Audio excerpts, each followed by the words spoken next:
Hello everyone, welcome back to my YouTube channel. My name is Maddie and I'm so excited that you are here. Long time no see. I have been MIA for like a month and I am really sorry. As y'all know, I'm an engineering major, so my life has been really crazy. I also just got into the a cappella group here at my college and I have been so incredibly busy. I have been teaching music, I have been learning to teach music, things like that. I have been doing a lot of stuff for classes. I've had like 2 tests every single week. I have just been in a really bad rut with reading, just because thinking about reading has stressed me out because I have been so busy. My glasses are like insanely dirty. Anyways, moral of the story is I haven't been able to film because I have been just so overwhelmed with school and just a lot going on in my personal life, so I am so sorry for that, but I am back today. I will say posting is going to be less frequently just because I am so busy and I'm trying to navigate this crazy semester I have, but I have not abandoned my YouTube channel. I love you guys. I love posting for y'all. I love filming videos. It's such a big passion of mine that I've always wanted to do, so also I just want to say thank you for 300 subscribers. That is amazing. I'm so excited about all the new people here. I'm excited to get to know everyone and keep talking with y'all in the comments. I love when y'all comment. So anyways, in today's video, we are going to be reading Throne of Glass by Sarah J. Maas. This is the technically first book in the Throne of Glass series, but is the second after the prequel. I already read The Assassin's Blade, which is the prequel to this book in this series. I read it in a past video on my channel, so I wanted to read this one on my channel as well. So that's what we're gonna be doing today. I haven't read in a while. I'm trying to get out of this little rut that I have going on and I'm trying to get back into reading. I don't think I'm gonna be able to finish it today, obviously, but I love to read during the fall, but I haven't really done that because I've been so stressed out. So I'm really excited to read this with you guys today and tell y'all how I feel about it. If y'all don't know, this series, it is Throne of Glass by Sarah J. Maas. She is a huge fantasy author right now, super popular, so I wanted to read this on my channel because I actually have gotten some requests from people to read it and talk about it. So additionally, I ordered the first book in the Wax and Wayne series. If y'all want to see that, just know that that is coming very, very soon. I'm gonna keep reading some Brandon Sanderson books on my channel because I know that a lot of you guys have really been enjoying that, so be on the lookout for more Brandon Sanderson related videos. Also, before I get started, I got this new bookmark. It's like Pokemon. It's got Eevee and Pikachu, and I thought this was just too cute to pass up, and I saw it at Barnes & Noble and I had to buy it, so let's jump in.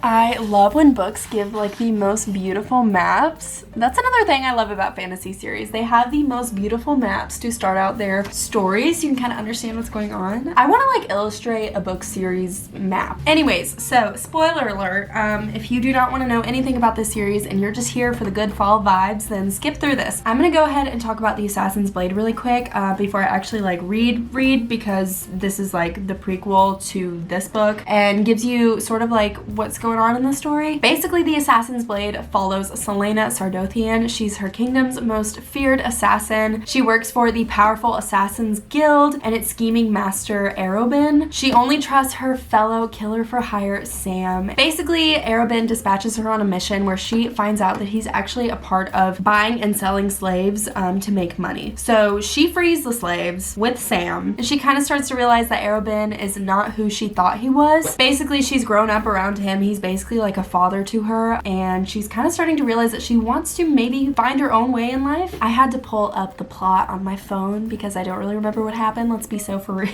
Basically, after everything that happened, Celaena and Sam return to the keep. That's where all the assassins live. Celaena is severely punished and beaten by Arobynn, and then she is sent to the Red Desert to train with the Mute Master. There, she forges a friendship with this girl named Ansel. However, Ansel betrays her and Celaena has to return back to Rifthold where Arobynn is. She decides to team up with Sam to break off negotiations of slaves, and their friendship starts to turn into a little bit more than what she originally thought it would be. Now, Celaena and Sam are basically free and independent, and then after a month, she and Sam have not received any contract. They are living together and they basically have no money. They're still in the grip of Arobynn, so they decide to take a plunge to leave Rifthold for good. Sam and Celaena accept a very dangerous assignment that pays well, but Sam is actually killed in the process, and Celaena is betrayed by Arobynn. She just has no idea. Eventually, she ends up in the salt mines of Endovier, where she is worked tooth and nail. A lot happens in this book, but it is an amazing book, and I'm really excited to read Throne of Glass to figure out what happens after all of this. So yeah, let's go ahead and jump in. I hope that summary was good enough. If y'all want a more detailed summary, don't come to me. I'm not your person. I'm just here for a good time.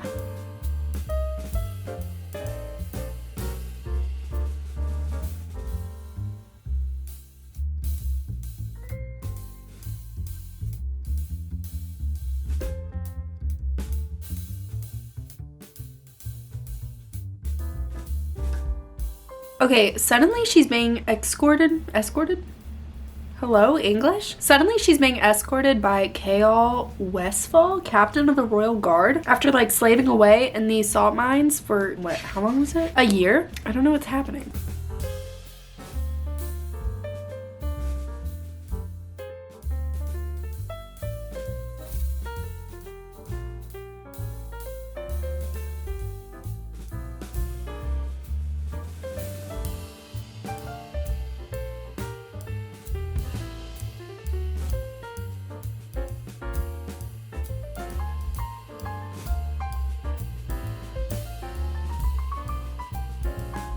Okay, suddenly she's in a room with the Crown Prince of Adarlan, one of the kingdoms. Like, basically, like, her ruler. Okay, actually, what is happening? This is crazy.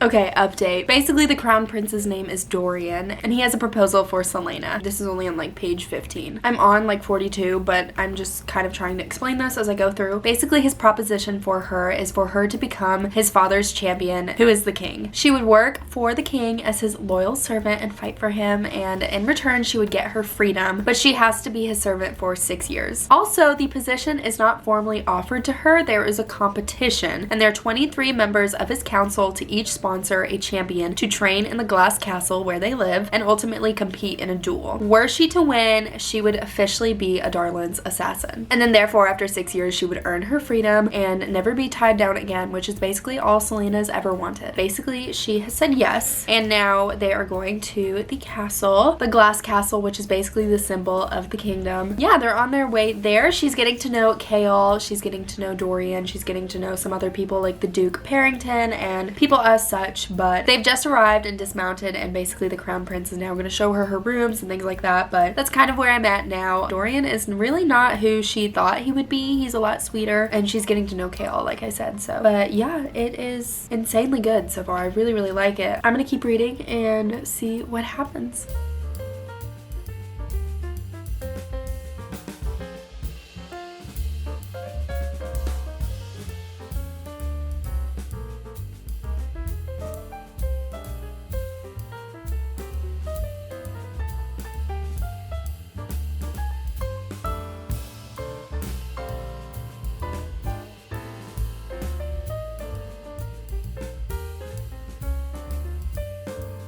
I'm currently on page 68, and she's like meeting the champions right now. I feel like I read and then I suddenly like forget immediately like after I read. Anyways, also another highlight is Chaol called her pretty, so I like him. This is like the first time that she's actually like seeing them in person. She didn't really know what to expect, but this is like when she's actually finally seeing them. The king is also currently explaining the competition. Basically, he's saying over the next 13 weeks, she is going to live in his home and compete. They're going to train every day and be tested once a week, a test during which one out of the 24 champions will be eliminated. There are only 13 weeks as well, so they're also going to be adding additional elimination tests as they see fit. Some people are going to be dying in the process, things like that, so it's pretty high stakes. He's also saying the week after Yulemas, the 4 remaining champions will face each other in a duel to win the title. Any wrongdoing, he has the right to kill them, so if they try to escape, they're going to be immediately killed. Those are the stakes of the competition. I have a feeling Celaena is going to do very well because she obviously has been through so much more than I feel like these other people seem to have been through. I don't know.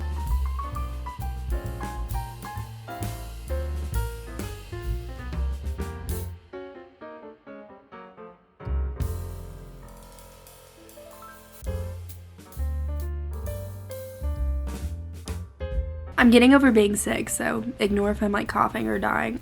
Dorian just told her that she can't say her actual name. She has to go by an alias. Her name is Lillian now. And she has this new story that he's giving her to tell other people because they can't know that she's actually Celaena Sardothien. It's getting really interesting. I have made it to page 120, which is basically chapter 16. I am going back to chapter 15 though, so I can kind of tell y'all what's going on, but Celaena had her first test. It was an archery test. Basically, Chaol doesn't want her her to like actually show her true skills, because then people will really try to take her out of the competition, and he kind of wants her to lay low until she gets to one of the last people that are still in the competition. So she's pretending to be worse than she actually is. People are really underestimating her, and she had her archery contest and did pretty well. So additionally, she has made a friend. Her name is Nehemia. Okay, I'm not even gonna try to say this because it's gonna be wrong, but it's Eyllwe. Basically, Nehemia is the princess of that kingdom, and she is here now to sort of integrate herself into the Adarlan culture and to learn their language and stuff like that. Nehemia is there by request of her father, and basically he wants her to learn their ways, so that's what she's doing. And Celaena is very sarcastic like her and can also speak her language, so they're getting along very well. Chaol and Celaena are becoming closer, and she's becoming closer with Dorian and everything, so relationships are starting to progress. I love just like the characters' relationships. I love all the different characters in this book and how different they are and how much they bring to the story. Also, before I forget, we're actually learning like the names of the assassins and like who they are and where they come from. And there is a man named Cain, and he is like huge, really good at what he does, really good in all the competitions, is definitely a big competitor for her. So he's also got a huge ego, and I don't really like him, but I have a feeling he's going to be there until like the end of the competition because they're setting it up for him to be a very big character in the story. So that's what's happening so far. That was kind of a long explanation, but I'm going to keep reading.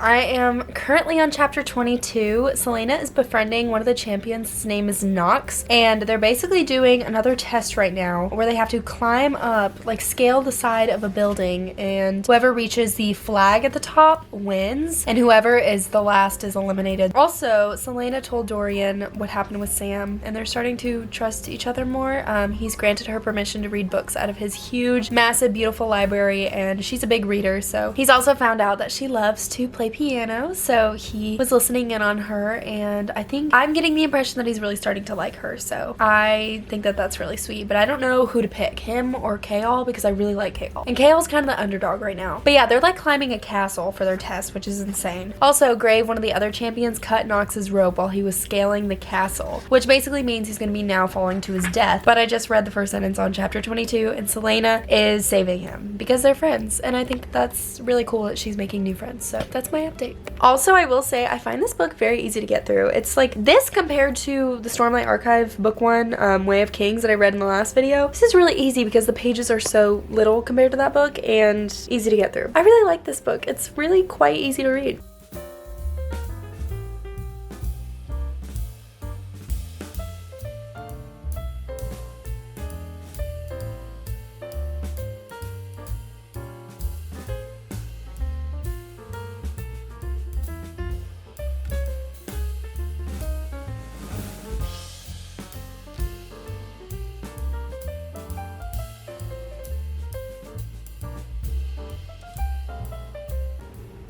It's getting actually kind of insane. So chapter 23, Nehemia and Celaena go to a clock tower, and there are ancient symbols on it that Celaena has been seeing around, and she's like, what are those? I want to know what they are. They have to mean something, and Nehemia tells her that they are word marks, which is part of an ancient religion. So Celaena is starting to do some more research into that, just to like pass time, but also because she's very, very curious. And then in chapter 24, Celaena notices a tapestry in her room, and she goes behind it, and she finds a secret passage. She follows the passage down, and she finds a sewer that leads to a fence and out of the castle, but she doesn't decide to escape. Then she goes back up and goes down a different passage and finds a room that allows her to look into the Great Hall. And then afterwards, Dorian tries to go to her room, and then he's found by Chaol, and Chaol basically tells him to leave. And then Chaol gives Celaena an amethyst ring, which is so sweet. Then in chapter 25, Celaena has a dream. She's basically walking down the passage again and finds a tomb where two sarcophagus of of a king and a queen are found within. She also finds a bunch of word marks and a quote at the bottom of the tomb, and she basically realizes that this is the tomb of the first king of Adarlan and his wife Elena. To make matters more interesting, she sees the queen and she is like talking to her. She talks about the clock tower and how the gargoyles are the 8 guardians that basically protect their realm. Then she tells Celaena that there's something evil beneath the castle and that she has to destroy it, and she has to win the competition, and then additionally hands her a necklace to keep her safe. Also, champions are dying to some weird magical mysterious force, so like there's a lot going on. It's getting really crazy. I'm on chapter 26. I'm gonna keep reading. We'll see how much more interesting it gets.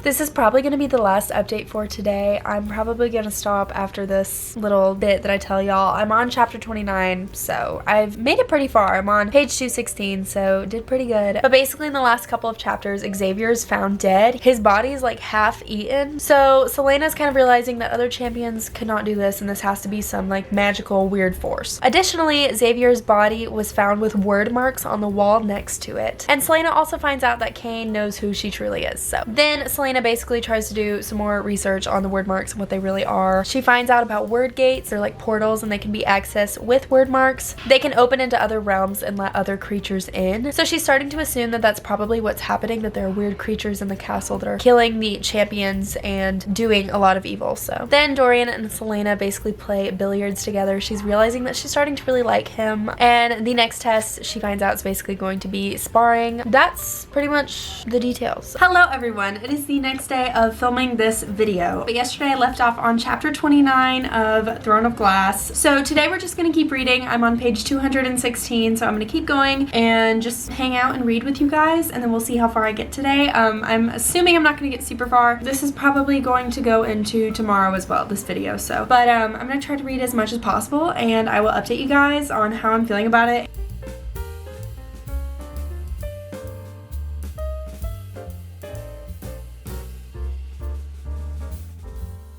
Okay, chapter 29 goes immediately into their next test, which is a spar, and it's already really action-packed. Wow.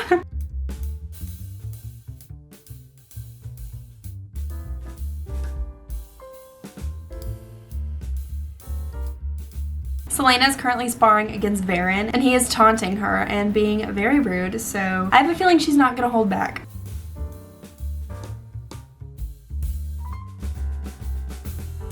Okay, wow, she immediately eliminated Varen. Okay.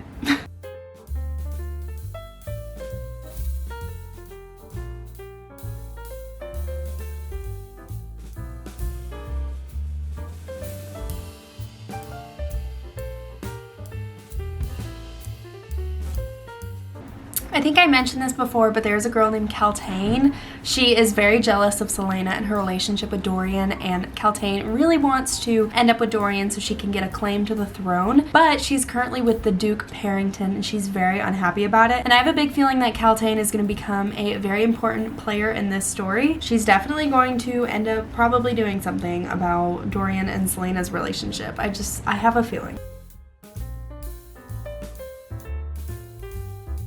Okay, I'm currently on page 248, which is chapter 33, and I have a few updates. First off, I talked about Kaltain and just her determination to become Dorian's bride, and Dorian's mom, the queen, is actually supporting her, so we learned that in chapter 29. Celaena also won her test, so thank goodness. Then in chapter 30, another body is found with word marks near it and scratch marks on the wall, so it's definitely being confirmed that this is a creature doing these things because a human obviously can't make those marks. Dorian and Celaena are spending more time together, which is very exciting. She tells him that she used to be a healer before the king banished all the magic in the kingdoms. Then Celaena wakes up to find Elena, the old queen, in her rooms, and she tells her that she has to win the competition. She also tells her that if she looks to her right, the answers will be there, so Celaena is trying to figure out what that means. Then the next test has to do with poisons, and Celaena looks to her right to find Pelor, which is one of the champions who is very, very sweet to her, and he basically gives her the answer to the test. Then in the last chapter, Nehemia takes Celaena to the kennels for like the puppies in the castle, and Dorian tells her that they plan to kill one of the pups, and then Celaena basically begs not to, so I'm hoping that eventually Celaena will get this puppy. And yeah, Nehemia and Celaena are just getting closer and becoming closer friends, which I really, really love. And yeah, so we're on chapter 33. I'm gonna keep reading and I will keep updating you guys. I really like it so far. It's not my favorite book I've ever read. I definitely like Brandon Sanderson's vibe more of like how complicated his fantasies are, but I do like it. I'm not obsessed with it, but I like it. So I don't think it's gonna be a 5-star, which is unfortunate because so many people say that this series is a 5-star, but I'm only on the second book.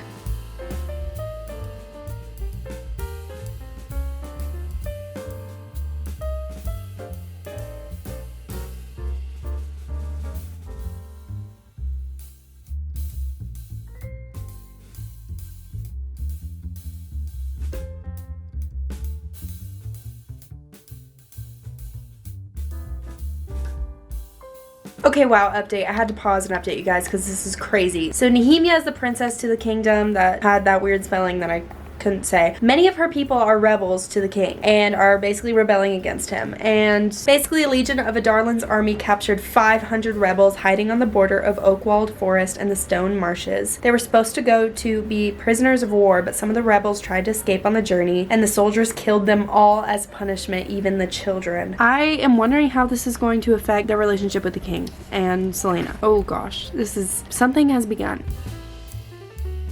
Okay, update. I'm currently on 262. I'm gonna keep trying to read, but I don't know how much more I'm gonna be able to film. Probably gonna be able to film later tonight. Currently on chapter 35. That whole thing with the rebels happened, which was crazy. Let me give y'all like an actual update. 1 second. Okay, I just read chapter 34, and we have learned that Dorian does not agree with the king and everything his dad is doing. They're very, very, very different people. We are learning that more as we go, and Dorian seems to also be sad about everything that has happened with the rebels, and obviously Celaena is very upset, and Nehemia is absolutely heartbroken. We also find out that there's going to be a masked ball on Yulmus, but Celaena is not allowed to go, which is very annoying. That's not a lot of updates, but that's kind of what's happening. I'm gonna keep reading. I don't know how much more I'm gonna film, but we will see. I know I said I wasn't going to film because life, but Dorian definitely knows about Celaena's magical amulet. I talked about it before, but if y'all don't remember, Elena gave Celaena a magical amulet to keep her safe, and Dorian saw it and is like, wow, that's very strange looking. Like, I remember my father telling me about the Queen Elena and her magical amulet that no one could ever find again, and that's what it is. That's actually crazy, and Celaena's like freaking out, which is so funny. But anyways, I'm actually gonna stop filming now and go to choir and do all the things, so I will talk to you guys later, but I'm ending on 266 for now. Good evening, everyone. I am back. I thought I was gonna keep filming tomorrow, but I actually wanted to keep filming tonight. I'm on 266 right now, and I want to keep going and keep filming with you guys. I don't really have anything else to say, so let's just get into it.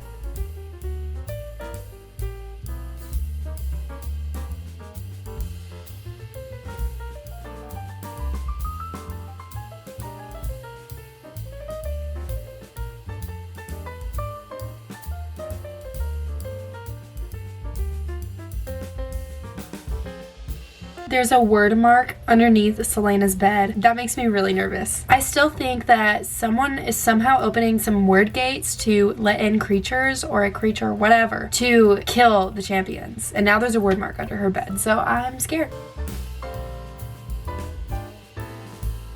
Nehemia was supposed to be at the castle to study their language and their culture, but Celaena just found her in the library reading a book, and Celaena says, I thought you couldn't read at that level yet. And Nehemia says, then you're like every ignorant fool in this castle. She says it with perfect pronunciation in the common tongue. Nehemia's a liar. Okay, and now Nehemia drops a piece of paper with a word mark on it.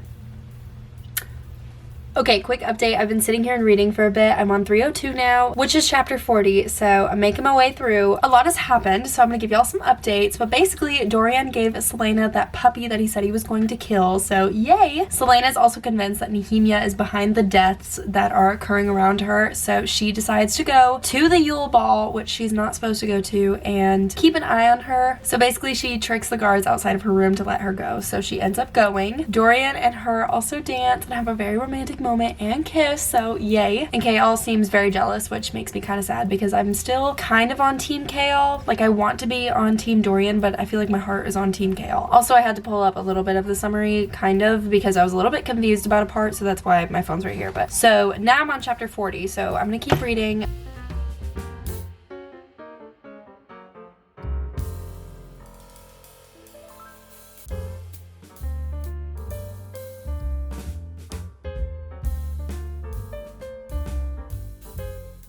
I'm in shock by what just happened. So first off, Celaena named the dog and its name is Fleetfoot, which I think is, sorry, but I think it's a really stupid name.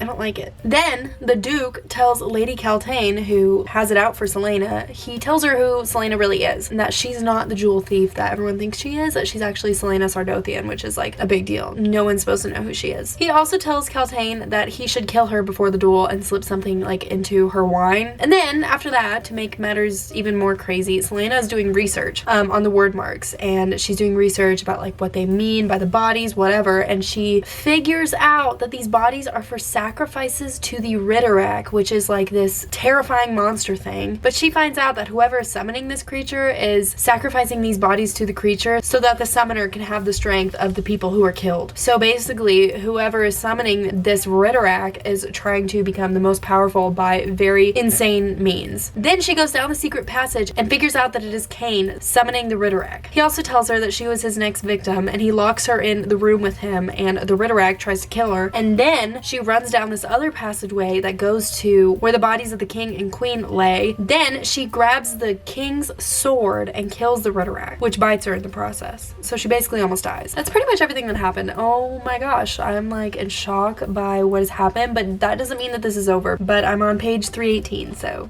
we're getting somewhere.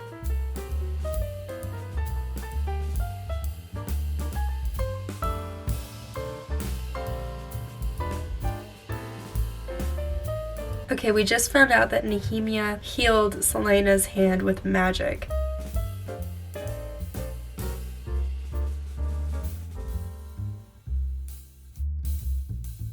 Celaena just told Nehemia who she really is. That's crazy. Oh my gosh, I love that they're friends again. I was honestly really scared until I was convinced that she killed all the champions, but I'm no longer convinced.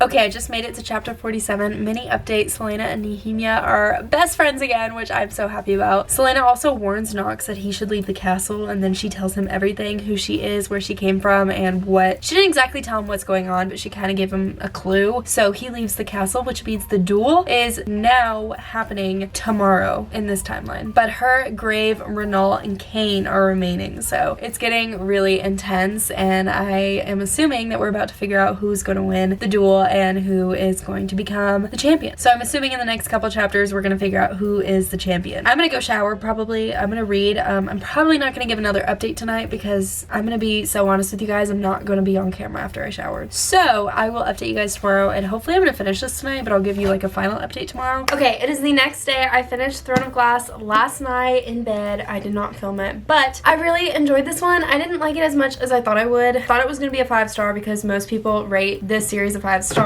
but I liked it. I just thought it was a little bit cheesy at the end, and I was not the biggest fan of that. Last time I talked to you guys, Celaena was about to enter her final test, which is the duel to see who becomes the king's champion, and she duels against Grave, and then she wins very quickly, but then she has to duel against Cain for the final duel to become the king's champion, and Kaltain slipped the Bloodbane into her wine, so she's basically very disoriented while trying to duel Cain. Turns out Cain knows about her parents, and he asks her what it was was like to wake up in their blood, and Selena's very confused because she doesn't understand how he knows about her past, and then that in turn causes Chaol and Dorian to figure out what basically happened to her and her parents. Then, as she continues to become more disoriented and hallucinates, she is absolutely beaten to a pulp by Cain, and we think that she's about to lose the duel, but she starts seeing creatures around her, and she knows that they are not hallucinations, that she's actually in the space between the worlds where all of the creatures such as the Ridderak exist, which I personally thought was really cheesy. Then Elena sweeps in and saves her life, which was honestly kind of hard for me to get through because it was just so like expected. And Nehemia is drawing word marks in the air, and we later find out that she is talking to Elena and getting Elena to come help save Selena's life. So kind of complicated, but